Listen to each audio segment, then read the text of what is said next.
I thought it would be a simple deal. Sign a few papers, trade the car, and walk away. My life was a carefully constructed edifice of routine and predictability, and a new car was merely a practical upgrade, a logical next step. But the saleswoman had other plans. Her smile, a slow, deliberate curve, carried something playful, almost dangerous, and her words, though seemingly innocuous, lingered longer than they should have, weaving themselves into the fabric of my thoughts. The offer she made wasn't written in any contract, wasn't spoken in any conventional terms. It was whispered in the spaces between sentences, conveyed through a knowing glance, a subtle shift in posture, and it was utterly impossible to forget. That day I left the dealership with my new car, and a temptation that felt like a phantom limb, a persistent ache that kept me awake for weeks, pulling me into a dangerous dance with the unknown. If you've ever felt an unspoken connection, a mischievous challenge that defied logic and ignited a dangerous curiosity, then you're in the right place. Hit that subscribe button right now and join me as we delve into a story where a simple car negotiation unravels into a complex web of attraction, mystery, and the unexpected journey of self-discovery. You won't want to miss a single chapter. My name is Ethan, and I'm a creature of habit. At 32, my life in a quiet suburb of Phoenix, Arizona, was meticulously organized. My job as a financial analyst was demanding but predictable. My apartment was always tidy, and my weekends usually involved a run, a good book, or a quiet evening with my best friend, Liam. I valued logic, efficiency, and anything that minimized unnecessary complications. So, when my reliable but aging sedan finally decided to give up the ghost, my approach to buying a new car was no different. Research, compare, negotiate, and get out. Liam, a freelance graphic designer with a penchant for spontaneity, often teased me about my monastic lifestyle. "Ethan, you need to inject some chaos into your life," he'd say, usually while trying to convince me to join him on some last-minute road trip. My sister Maya, a high school teacher with a sharp wit and an even sharper sense of observation, was a little more subtle. She'd just raise an eyebrow and offer a knowing smile whenever I talked about my latest spreadsheet. The dealership I chose was one of the largest in the city, known for its competitive prices and no-nonsense sales approach. I'd done my homework, knew exactly what model I wanted, and had a firm budget in mind. I walked in on a Tuesday afternoon, armed with printouts and a steely resolve to avoid any emotional attachments or upselling tactics. The showroom was a gleaming expanse of polished floors and shiny vehicles, bathed in the harsh fluorescent light that seemed to strip away any sense of warmth. A young man in a crisp suit greeted me, but before he could launch into his spiel, a voice cut through the air, smooth and confident. "I've got this one, Mark. He looks like a man who knows what he wants." I turned to see her. Celeste. She was probably in her late 20s, with striking, fiery red hair that cascaded in loose waves around her shoulders, a stark contrast to the sterile environment. Her eyes were a piercing emerald green, intelligent and incredibly direct, holding a hint of something playful, almost mischievous. She was dressed in a sharp-tailored black suit, but it didn't diminish her vibrant energy. If anything, it accentuated it. She wasn't just a saleswoman, she was a presence. She extended a hand, her grip firm and confident. "Celeste, and you are?" "Ethan," I replied, feeling a strange jolt as our hands met. Her touch was warm, electric, lingering for a fraction longer than strictly professional. "Ethan," she repeated, her voice a low, smoky melody that seemed to wrap around my name, making it sound entirely new. Her emerald eyes held mine, and in their depths I saw a flicker of something I couldn't quite name. A challenge, an invitation, a shared secret. It was an unnerving certainty, as if she had already read the unspoken desires I hadn't even acknowledged myself. "So, Ethan," she continued, her smile widening, a slow, deliberate curve that sent a shiver down my spine. "What brings you to us today? Looking for something practical, efficient, perhaps a little predictable?" Her words, delivered with that knowing smile, felt like a direct jab at my carefully constructed life. I felt a blush creep up my neck, a sensation I hadn't experienced since my teenage years. My professional facade was crumbling, replaced by a profound sense of disorientation and an undeniable, almost magnetic pull. "I'm looking for a new sedan," I stated, trying to regain my composure. "The Aura model. I've done my research." "Of course you have," she purred, her eyes twinkling. "Her man like you, I imagine, leaves nothing to chance." You prefer to be in control, don't you, Ethan? Her questions weren't just about the car, they were about me. She was dissecting me, peeling back layers with every word, every glance. It was unsettling, yet undeniably captivating. We moved to her desk, a sleek, minimalist space that mirrored her own sharp aesthetic. The negotiation began, and she was good, very good. She knew the numbers, the market, the tactics, but unlike other salespeople, she didn't just talk about horsepower and fuel efficiency. She talked about the feeling of driving, the freedom of the open road, the potential for adventure. And with every word, her eyes would meet mine, that mischievous glint daring me to look away. "So, Ethan," she said, leaning forward slightly, her voice dropping to an almost conspiratorial whisper as she pushed a calculator across the desk. "We're almost there. Just a few more numbers to crunch. But tell me, what's truly important to you in a car? Is it just the practicalities, or is there a part of you that secretly yearns for something more exhilarating?" Her gaze was intense, unwavering, and it felt like she was looking not just at me but into me, seeing things I kept hidden, things I didn't even know were there. The air around us grew heavy, charged with an unspoken intent. The fluorescent lights of the showroom seemed to dim, and all I could see was her, all I could hear was her voice. I appreciate reliability," I stammered, trying to steer the conversation back to the mundane. She chuckled, a low melodic sound that sent another shiver down my spine.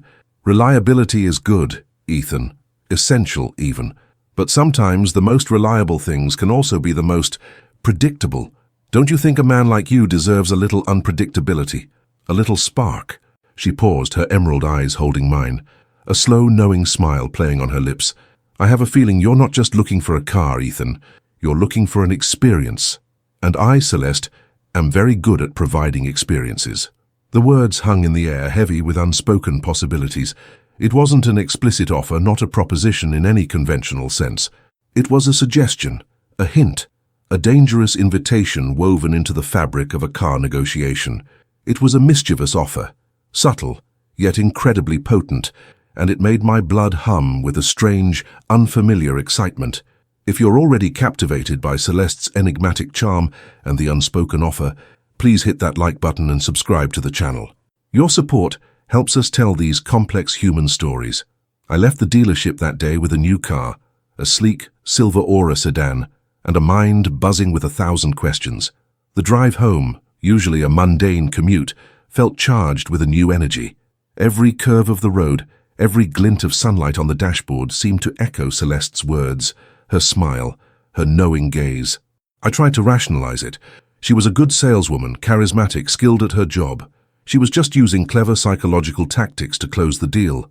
But the feeling, the lingering sensation of her touch, the echo of her voice, refused to be dismissed.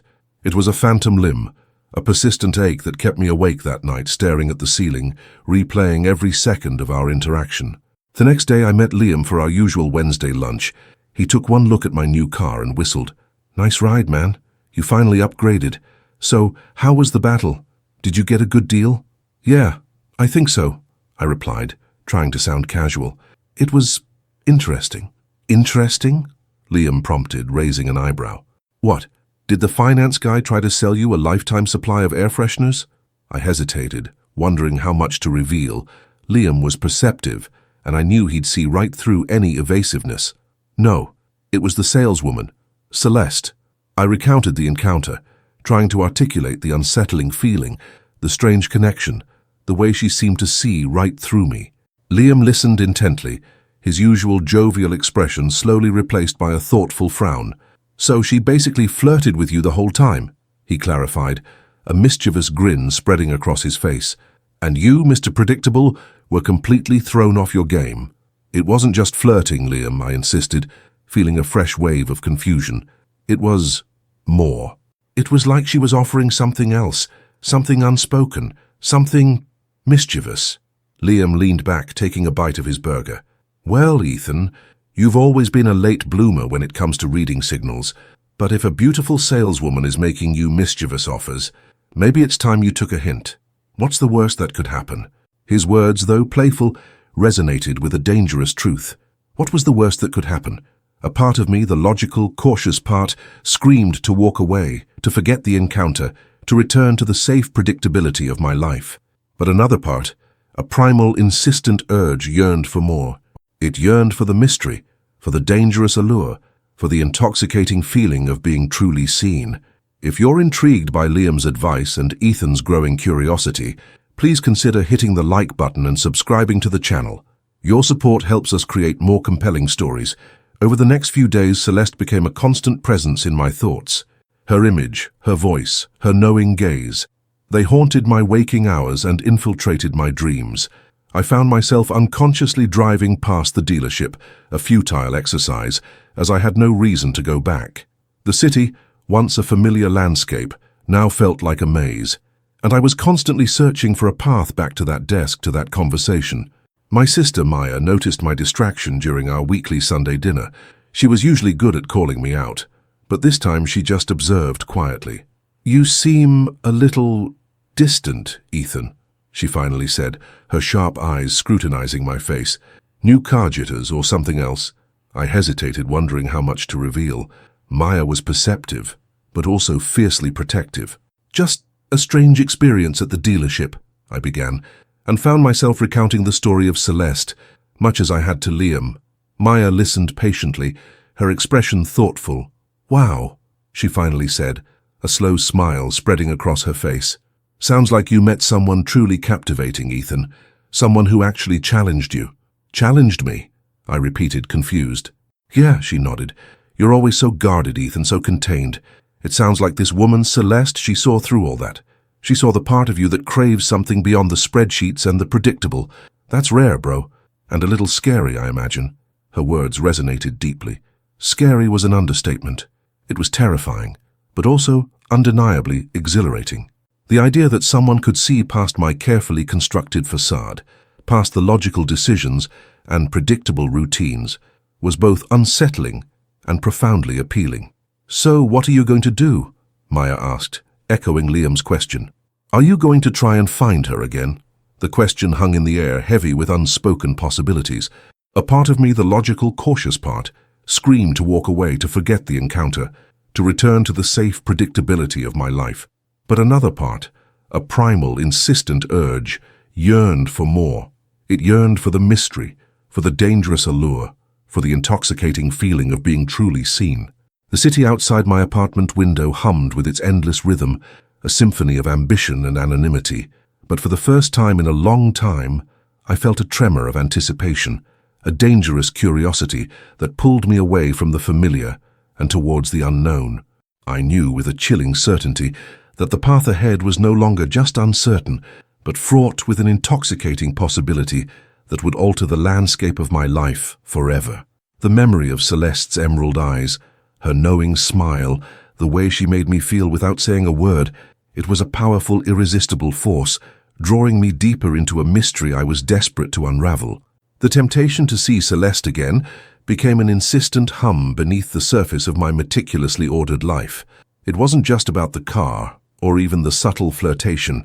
It was the challenge, the unsettling feeling that she had seen past my carefully constructed facade, that she had glimpsed a part of me I kept hidden, even from myself.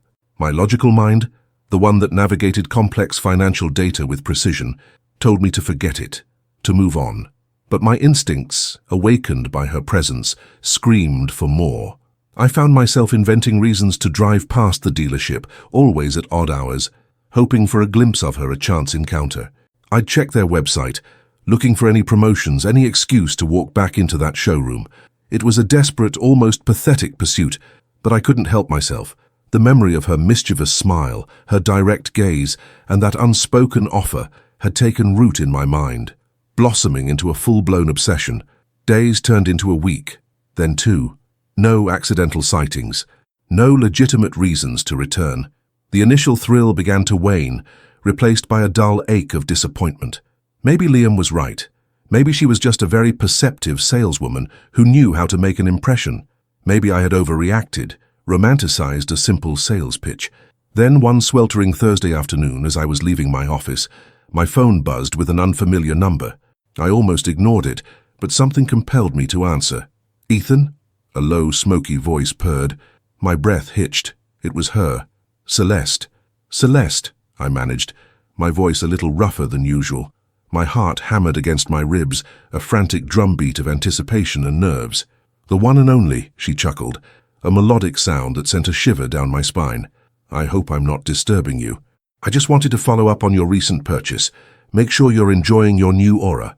"I am," I said, trying to sound nonchalant, but my voice betrayed my excitement. "It's great. Thanks." "Good," she replied, her voice dropping to an almost conspiratorial whisper. "I had a feeling you'd appreciate it. But I also had a feeling that perhaps you might be interested in exploring some of the other experiences I mentioned." My mind raced. This wasn't a random follow-up call. This was a deliberate move, a direct response to the unspoken tension between us. "What kind of experiences are we talking about, Celeste?" I asked, my voice barely above a whisper. She laughed softly. "Oh, Ethan. A man like you, so precise, so logical, always needing a definition. Let's just say I have a passion for discovering the hidden desires of discerning individuals, and I believe you, Ethan, have a few hidden desires waiting to be unearthed." She paused, her voice laced with a playful challenge. "Are you brave enough to find out?" The question hung in the air, heavy with unspoken possibilities. My logical mind screamed no. This was unprofessional, dangerous, a direct threat to my carefully constructed life. But the part of me that had been yearning for this moment, the part that craved the dangerous unknown, pushed me forward. I might be," I admitted, surprised by my own honesty. "Good," she purred. "Then let's start with something simple. There's an art gallery opening downtown tonight. A new exhibit, quite provocative. I'll be there around 7. Perhaps you'd care to join me? No pressure, of course. Just an experience." She gave me the address, her voice light and casual, as if inviting me to a mundane coffee. But the underlying current, the mischievous glint in her tone, made it clear this was anything but mundane. "Think about it, Ethan," she said before hanging up, "and remember, unpredictability can be quite exhilarating." I stood there, phone still in hand, my mind reeling. An art gallery opening? It was so far outside my usual comfort zone, so utterly unpredictable. Yet the thought of seeing her again, of delving deeper into the mystery she presented, was an irresistible pull. I drove towards downtown Phoenix, my hands gripping the steering wheel, a strange mix of excitement and apprehension churning in my stomach. The city lights began to twinkle as dusk settled, painting the sky in hues of orange and purple. I was dressed in a simple dark shirt and jeans, feeling acutely aware of my usual conservative attire. This was her world, not mine. The gallery was a sleek, modern space, filled with abstract art and a buzzing crowd of people. The air was thick with the scent of expensive perfume and intellectual conversation. I felt like a fish out of water, but the anticipation of seeing Celeste propelled me forward, and then I saw her. Celeste. She was even more stunning than I remembered, dressed in a vibrant emerald green dress that perfectly matched her eyes, a bold splash of color against the muted tones of the gallery. Her fiery red hair cascaded over her shoulders, catching the light. She was talking animatedly with a group of people, her laughter echoing softly through the room. Our eyes met across the crowded room. Her smile was immediate, genuine, and held that familiar, mischievous glint. She excused herself from her conversation and walked towards me, her movements fluid and graceful. "Ethan," she said, her voice a soft, welcoming murmur. There was no surprise in her tone, only a quiet expectation, as if she had known I would come. "Celeste," I replied, my voice still a little rough, my heart still pounding. "I knew you'd be brave enough," she purred, her eyes searching mine. "Welcome to a different kind of experience." She took my arm, her touch light but firm, guiding me through the crowd. "Come, let me show you something truly provocative. If you're feeling the magnetic pull between Ethan and Celeste, please hit that like button and subscribe to the channel. Your support helps us tell these complex human stories." We spent hours at the gallery, talking about art, about life, about the hidden meanings beneath the surface. She spoke of her passion for beauty, for challenging conventions, for exploring the depths of human emotion. Her mind was sharp, her insights profound, and her perspective utterly captivating. I found myself drawn into her world, a world far removed from my spreadsheets and predictable routines. She asked me about my dreams, my fears, my unspoken desires. Questions no one had ever asked me before, not even Liam or Maya. And I, to my own surprise, found myself answering, revealing parts of myself I hadn't known existed. She listened intently, her emerald eyes never leaving mine, a subtle smile playing on her lips, as if she already knew the answers, as if she was simply guiding me to discover them myself. "You know, Ethan," she said, her voice soft as we stood before a particularly abstract piece, "there's a certain kind of person who is drawn to the predictable, to the safe, but there's another kind, a rarer kind, who deep down yearns for the unknown, for the thrill of discovery. I think you're the latter." My heart hammered against my ribs. She was seeing right through me, articulating desires I hadn't even dared to acknowledge. "And what about you, Celeste?" I asked, my voice barely a whisper. "What do you yearn for?" Her smile deepened, a slow, deliberate curve that sent a shiver down my spine. Her eyes, filled with a complex mix of desire, mystery, and a hint of something wild, held mine. "I yearn for connection, Ethan. For understanding. For someone who isn't afraid to explore the depths to see what lies beneath the surface." She paused, her gaze unwavering. "Someone like you." The words hung in the air, a direct invitation, a dangerous challenge. My mind raced, a whirlwind of conflicting emotions. My job, my routine, my predictable life, they all seemed distant, irrelevant. All that mattered was Celeste, her captivating presence, the undeniable pull she exerted over me. I spent the next few weeks in a state of heightened awareness, a constant hum of anticipation. Celeste and I began to communicate, first through cryptic texts, then through hushed phone calls. She never asked me to abandon my job, but she made it clear that she wanted more of my time, more of my attention. Our conversations were always intellectually stimulating, delving into art, philosophy, and the complexities of human nature. But beneath the surface, there was always that undeniable current of attraction, that unspoken understanding that we were exploring something far deeper, far more personal. I found myself making excuses to my colleagues, fabricating delays, taking longer lunch breaks, anything to free up time to talk to Celeste or to simply drive past the dealership, hoping for a glimpse of her. My friends, especially Liam, noticed my change. "Dude, you're glowing," Liam observed one afternoon, a knowing grin on his face. "Must be that unpredictability I told you about. Did you finally take that mischievous offer?"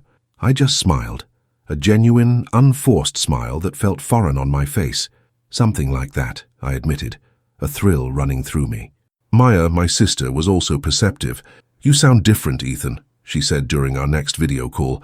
"Happier, more alive. Did you finally find that spark I was talking about?" "Maybe," I replied, a warmth spreading through me. "Maybe I did." The city, once a backdrop to my mundane existence, now felt vibrant, alive with possibility. Every street, every corner, seemed to hold a new secret, a new adventure. My senses were heightened, acutely aware of the beauty and complexity of the world around me. Celeste had awakened something in me, a dormant part of my soul that yearned for connection, for passion, for a life beyond the predictable.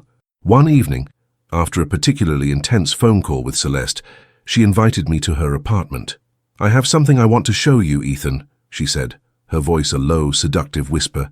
"Something I think you'll appreciate. Something that speaks to the depths of who you are." My heart pounded with anticipation. I knew this was a turning point, a moment that would define the trajectory of our connection. I drove to her apartment building in downtown Phoenix under the cover of twilight, the city skyline glittering like scattered jewels in the distance. The air was warm, fragrant with the promise of a desert night. When she opened the door, she was wearing a flowing dark silk dress that seemed to cling to her curves, her fiery red hair loose around her shoulders. Her emerald eyes, illuminated by the soft interior lighting, held a profound intensity, a silent promise of revelation. "Come in, Ethan," she whispered, her voice a soft invitation that resonated deep within me. I stepped inside, my senses overwhelmed by her presence, by the subtle scent of her perfume, by the palpable energy that emanated from her. Her apartment was a stark contrast to her dealership office, warm, eclectic, filled with books, art, and soft lighting.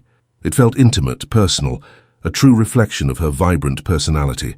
She led me through the living space, past shelves overflowing with books and unique art pieces, to a hidden door I hadn't noticed before, disguised as part of a bookshelf. She opened it, revealing a dimly lit, cavernous room. As I stepped inside, my breath caught in my throat. The room was a private studio filled with canvases, easels, and various artistic tools. But it wasn't just the art itself that captivated me, it was the subject. Every piece, every painting, every sketch seemed to depict a man with short, dark hair, with thoughtful brown eyes, with a quiet intensity and a reserved demeanor. A man who looked exactly like me. My heart hammered against my ribs, a frantic drumbeat of shock and disbelief. There were portraits of my profile, sketches of my hands, paintings of my expressions. It was an entire gallery dedicated to me, to my likeness, to the essence of who I was. I turned to Celeste, my eyes wide with a mixture of awe and profound unease. "Celeste, what is this?" I whispered, my voice barely audible. She smiled, a slow, knowing curve that sent a shiver down my spine. Her emerald eyes, filled with a triumphant glint, held mine. "This, Ethan," she said, her voice a soft, seductive purr, "is you, as I see you, as I've always seen you. I told you I knew exactly what turned you on, and what turns me on, Ethan, is the beauty of a soul laid bare, the structure beneath the surface, the hidden depths." She stepped closer, her hand gently reaching out to touch my cheek, her touch sending a jolt of raw, primal energy through me. "I told you I was looking for someone who isn't afraid to explore the depths, and I found him. I found you." The revelation was overwhelming, intoxicating, and utterly terrifying. She hadn't just seen me, she had studied me, captured my essence in her art, long before I even knew she existed. The mystery of Celeste, the dangerous allure, the profound connection, it all converged in that moment, pulling me deeper into a world I never knew existed, a world where I was both the subject and the object of an intense, unsettling fascination. The city outside, with its glittering lights and endless possibilities, seemed to fade into insignificance. All that mattered was Celeste, her art, and the terrifying, exhilarating realization that she knew me, truly knew me, in a way no one ever had. And I knew with a chilling certainty that the path ahead was no longer just uncertain, but fraught with an intoxicating, dangerous possibility that would alter the landscape of my life forever. My mind reeled, struggling to process the scene before me. An entire studio, a secret gallery dedicated to me. The paintings, the sketches, the canvases, each piece a meticulous capture of my features, my expressions, even the subtle nuances of my posture. It was unsettling, profoundly so, yet undeniably captivating. Celeste's touch on my cheek, her words, her unwavering gaze, held me in a strange thrall. It was as if she had peeled back my skin, looked into my very core, and then rendered it in paint and charcoal. You've been watching me," I whispered, the question laced with a mixture of awe and a creeping unease. The realization that she had observed me, studied me without my knowledge, was a chilling thought. She smiled, a slow, deliberate curve that held no apology, only a quiet confidence. "Not watching, Ethan. Observing. Understanding. From the moment I saw you, I felt a connection, a resonance. You have a quiet strength, a hidden complexity that most people overlook. I simply chose to explore it." Her thumb traced the line of my jaw, a gesture that was both tender and possessive. "And you, Ethan, are a magnificent subject." The compliment, the intensity of her gaze, the sheer audacity of her artistic obsession, it was an intoxicating cocktail. A part of me, the logical, structured part, screamed for caution, for distance. This was abnormal, a violation of privacy. But another part, a deeper, more vulnerable part, was utterly seduced. To be seen so completely, so profoundly, by someone so captivating was a powerful, almost addictive sensation. It was the spark Maya had spoken of, a vibrant, dangerous hue that was pulling me into a world I never knew existed. "But how?" I asked, gesturing vaguely at the art. "How did you capture all this?" "Artists observe, Ethan," she explained, her voice soft, almost hypnotic. "So we see the world differently. We notice the subtle shifts, the unspoken emotions, and once I saw you, once I felt that connection, you became my muse. I simply allowed my art to follow where my intuition led." She stepped back, her hand dropping from my face, but her eyes remained locked with mine. "And now you're here, in my sanctuary, seeing what I've created. What do you think?" The question hung in the air, heavy with expectation. I looked around the studio again at the myriad representations of myself. It was overwhelming, a mirror reflecting back a version of me I hadn't fully recognized. It was flattering, terrifying, and profoundly intimate. "It's incredible, Celeste," I finally managed, the words feeling inadequate. And a little overwhelming. She chuckled, a low melodic sound. Good. Art should be overwhelming. It should challenge you, make you feel. And this, Ethan, is just the beginning. She took my hand, her fingers intertwining with mine, and led me deeper into the studio, showing me individual pieces, explaining her process, her inspiration. I spent hours in her studio that night, lost in conversation, lost in the strange, intoxicating world she had created around me. She spoke of her own life, her passion for art, her search for profound connections.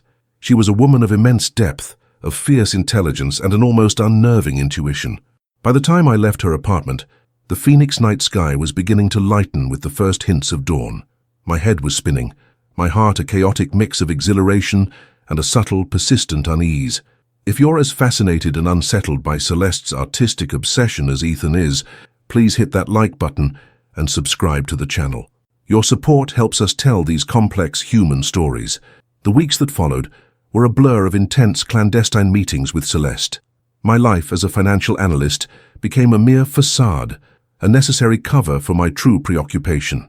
I found myself constantly inventing excuses to my colleagues, fabricating delays and taking longer lunch breaks, all to carve out more time to be with Celeste. My phone was constantly buzzing with her texts, her calls, each one a summons I couldn't resist. Our relationship deepened rapidly, fueled by the intensity of her gaze and the intoxicating feeling of being so completely seen. We spent hours in her studio, sometimes talking, sometimes in comfortable silence as she worked on a new piece, her eyes constantly studying me, absorbing every detail. She would sketch me, paint me, her hands moving with a focused passion that was mesmerizing to watch. I became her muse, her subject, her obsession, and I, in turn, became obsessed with her, with the way she saw me, with the profound connection we shared. But beneath the intoxicating allure, a subtle disquiet began to grow. Celeste's intensity, initially so captivating, started to feel a little suffocating. Her observations, once so insightful, sometimes felt like intrusions. She seemed to know my thoughts before I spoke them, to anticipate my moods before they fully formed.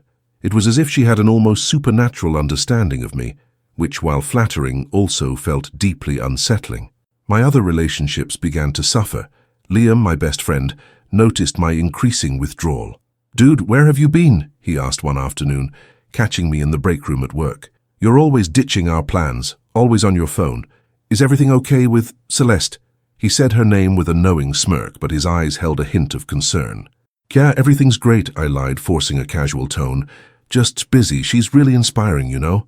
"An artist." Liam raised an eyebrow. "Inspiring, huh? You used to complain about being bored. Now you look like you're running on fumes, but with a weird, intense glow. Just be careful, Ethan. You're not usually one to jump into things this fast." His words, though well-intentioned, felt like a judgment.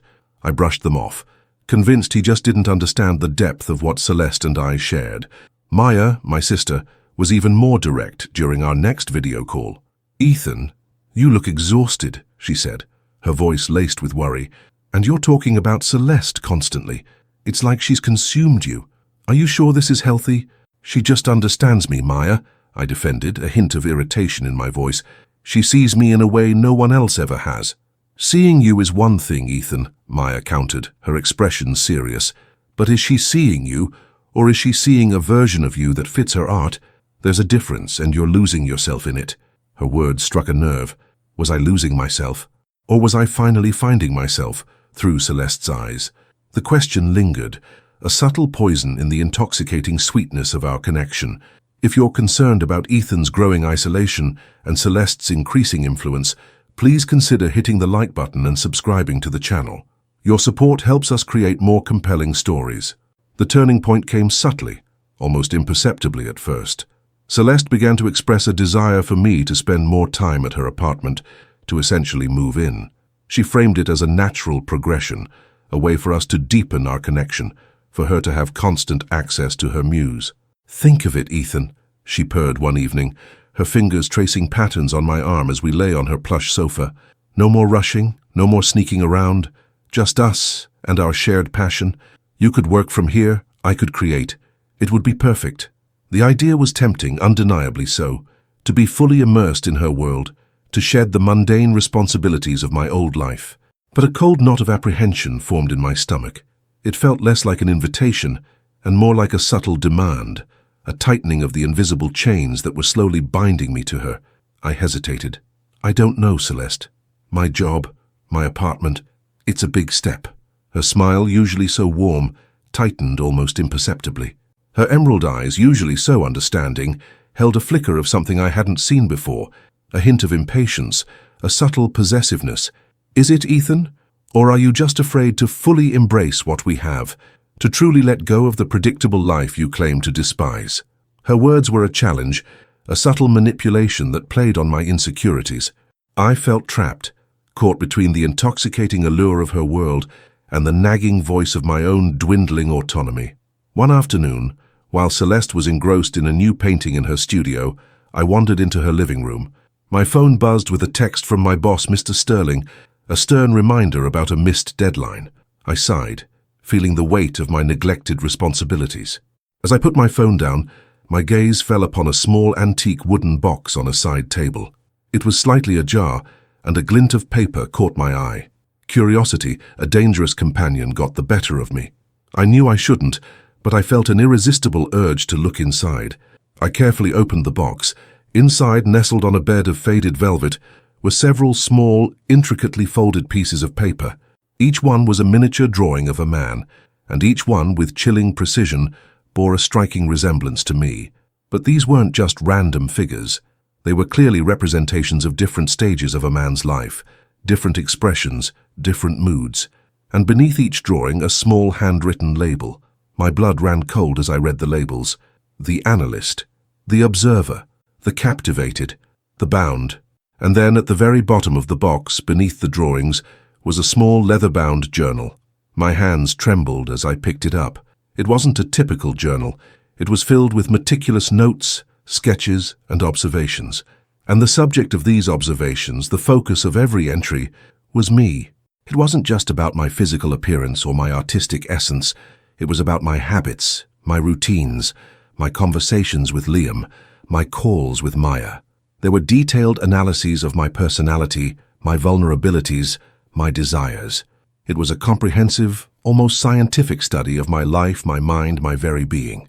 There were even notes about my car, the model I was looking for, my budget, all details I had only shared with the dealership. My heart hammered against my ribs, a frantic drumbeat of pure terror.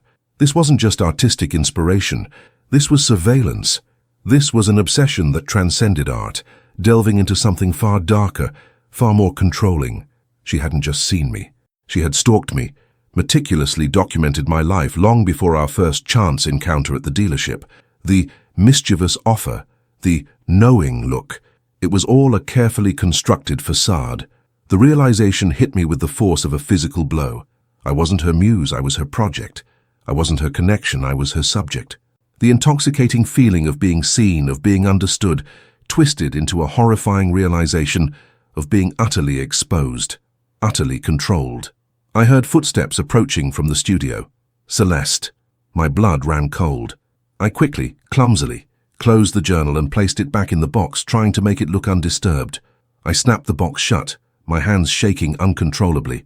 Celeste entered the living room, a soft smile on her face. "Ethan, darling, I was wondering where you went. I just finished a new piece. Come, let me show you."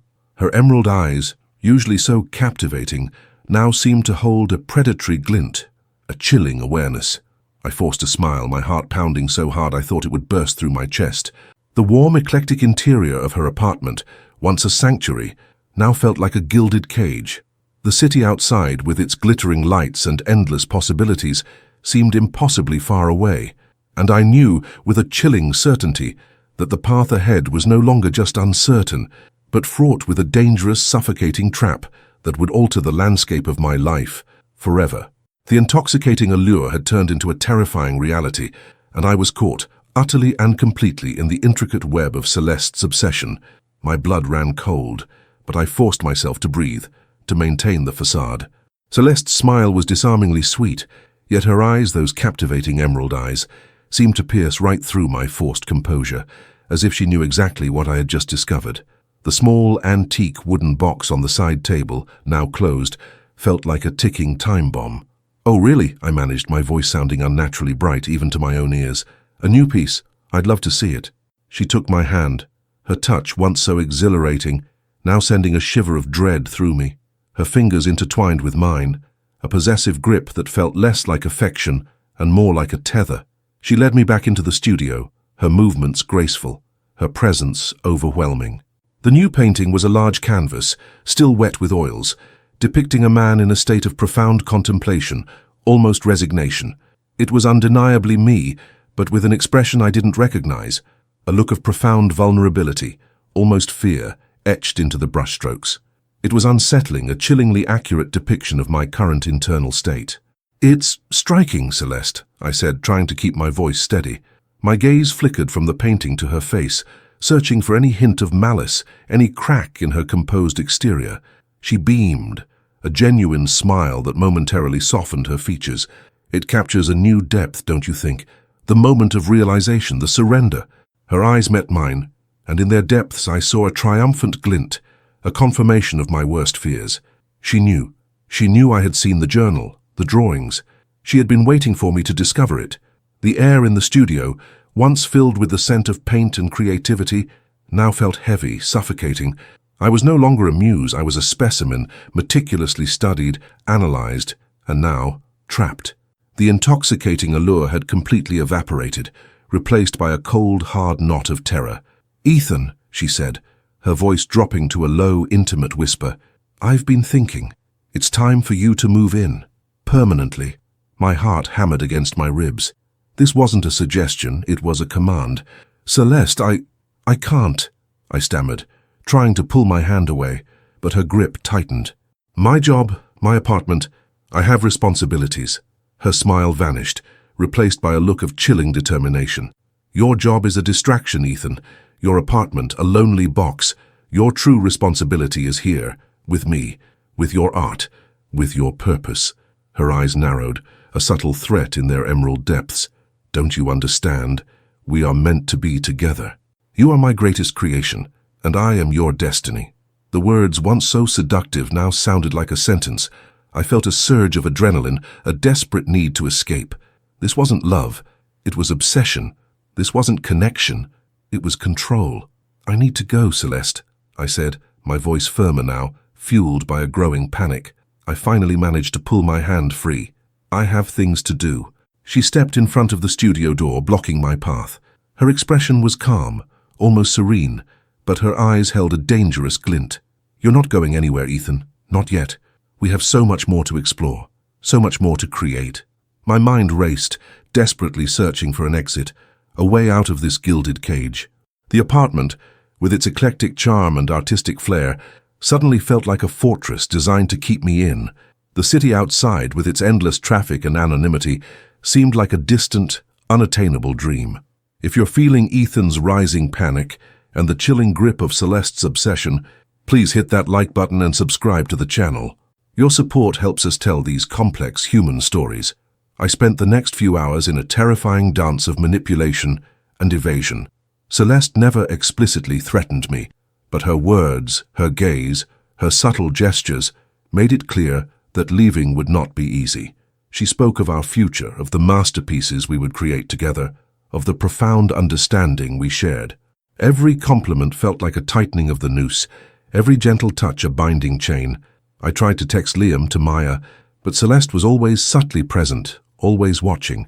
She would offer me coffee, a snack, a new book, always positioning herself between me and my phone, or casually leaning over my shoulder, making it impossible to send a discreet message.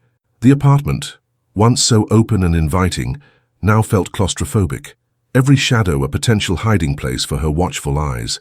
My phone, however, was not my only lifeline. Liam, my best friend, was perceptive. He knew my routine, my habits. When I didn't show up for our usual evening run and didn't respond to his texts, he knew something was wrong. He had also been subtly worried by my recent changes, by my increasing preoccupation with Celeste. Meanwhile, Maya, my sister, had also grown increasingly worried. My last video call with her had been strained, my answers evasive. She had sensed my growing isolation, Celeste's increasing influence. She knew I wasn't myself. She had even called Liam earlier in the day, expressing her concerns, and they had agreed to check in on me if I went silent. As the afternoon bled into evening, my desperation grew. I knew I couldn't stay. I had to get out. I had to find a way to break free from Celeste's suffocating grip. Celeste was in the kitchen, preparing a light dinner, humming a soft, tuneless melody. This was my chance. I glanced at the front door, then at the large sliding glass doors that led to the small balcony, overlooking the bustling downtown streets. The balcony seemed less secure, more open, a direct connection to the outside world. I moved silently, my heart pounding like a drum against my ribs. I grabbed my phone, which I had managed to leave on a side table, while Celeste was momentarily distracted. I quickly typed a message to Liam. "Celeste's apt. Need help. Trapped. Downtown." I hit send, praying it would go through before she noticed. Just as I pressed send, I heard her voice sharp and clear from the kitchen. "Ethan, what are you doing?" My blood ran cold. She had seen me. I didn't hesitate. I bolted for the sliding glass doors, throwing them open with a desperate shove. The cool night air hit my face, a momentary reprieve from the suffocating atmosphere inside.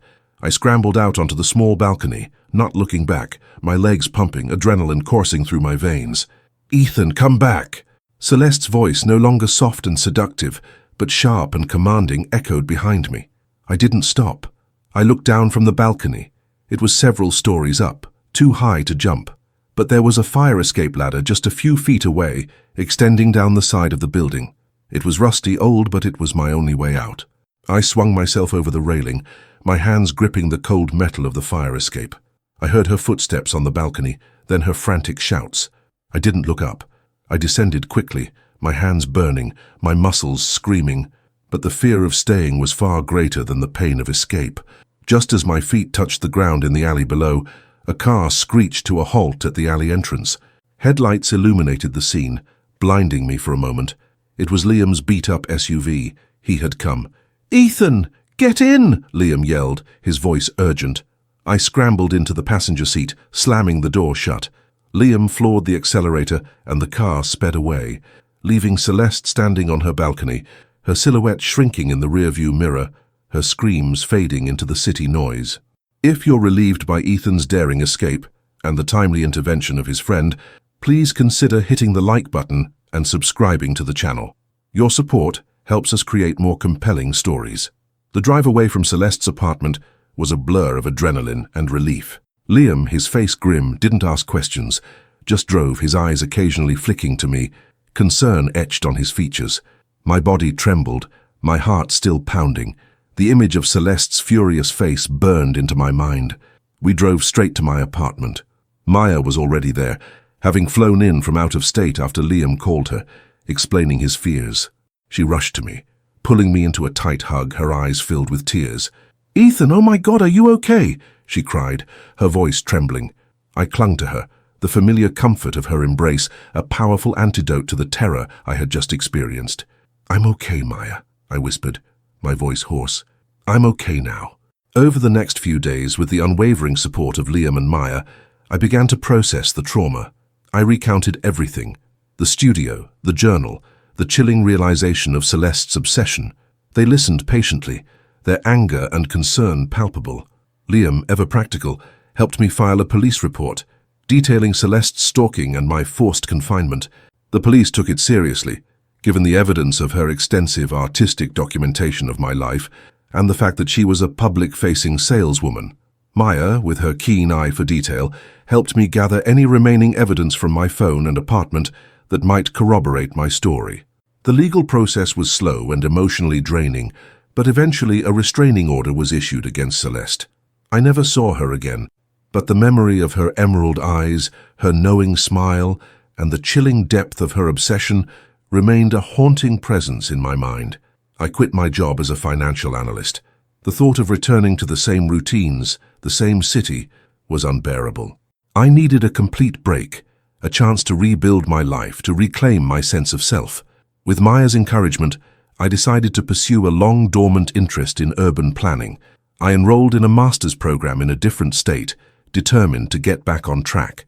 It was a slow, arduous process, but the familiar logic and precision of planning, combined with a new focus on community and human well-being, offered a comforting sense of purpose amidst the chaos of my recent past. I also started therapy, confronting the underlying reasons for my susceptibility to Celeste's allure. I explored my own insecurities, my longing to be seen, to be understood, which Celeste had so expertly exploited. It was a painful journey of self-discovery, but it was necessary. I learned that true connection is built on trust and mutual respect, not on manipulation and obsession. Liam and Maya were my anchors throughout this period. Liam, with his unwavering loyalty and practical support, helped me navigate the legal complexities and offered a much-needed sense of normalcy.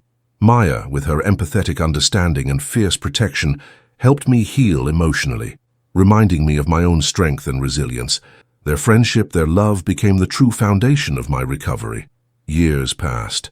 The sharp edges of the trauma began to soften, replaced by a quiet understanding. I never forgot Celeste or the terrifying lesson she taught me. The memory of her mischievous gaze, the way she seemed to see into my soul, still sent a shiver down my spine. But it no longer consumed me. I eventually found a fulfilling job as an urban planner in a vibrant, growing city, a new place, a fresh start.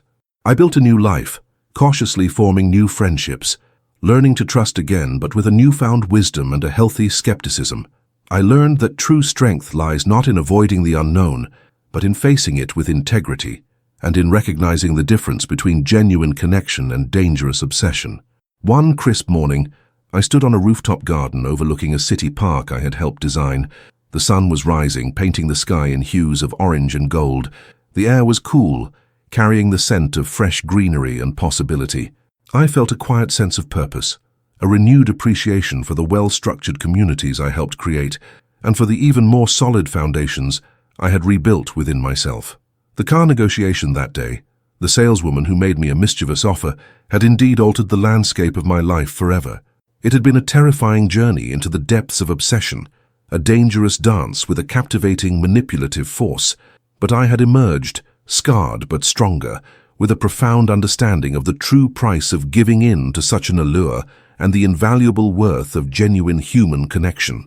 I had learned to trust my instincts, to value my autonomy, and to truly see myself not through the distorted lens of another's obsession, but through the clear, unwavering gaze of my own reclaimed identity. And that concludes our story.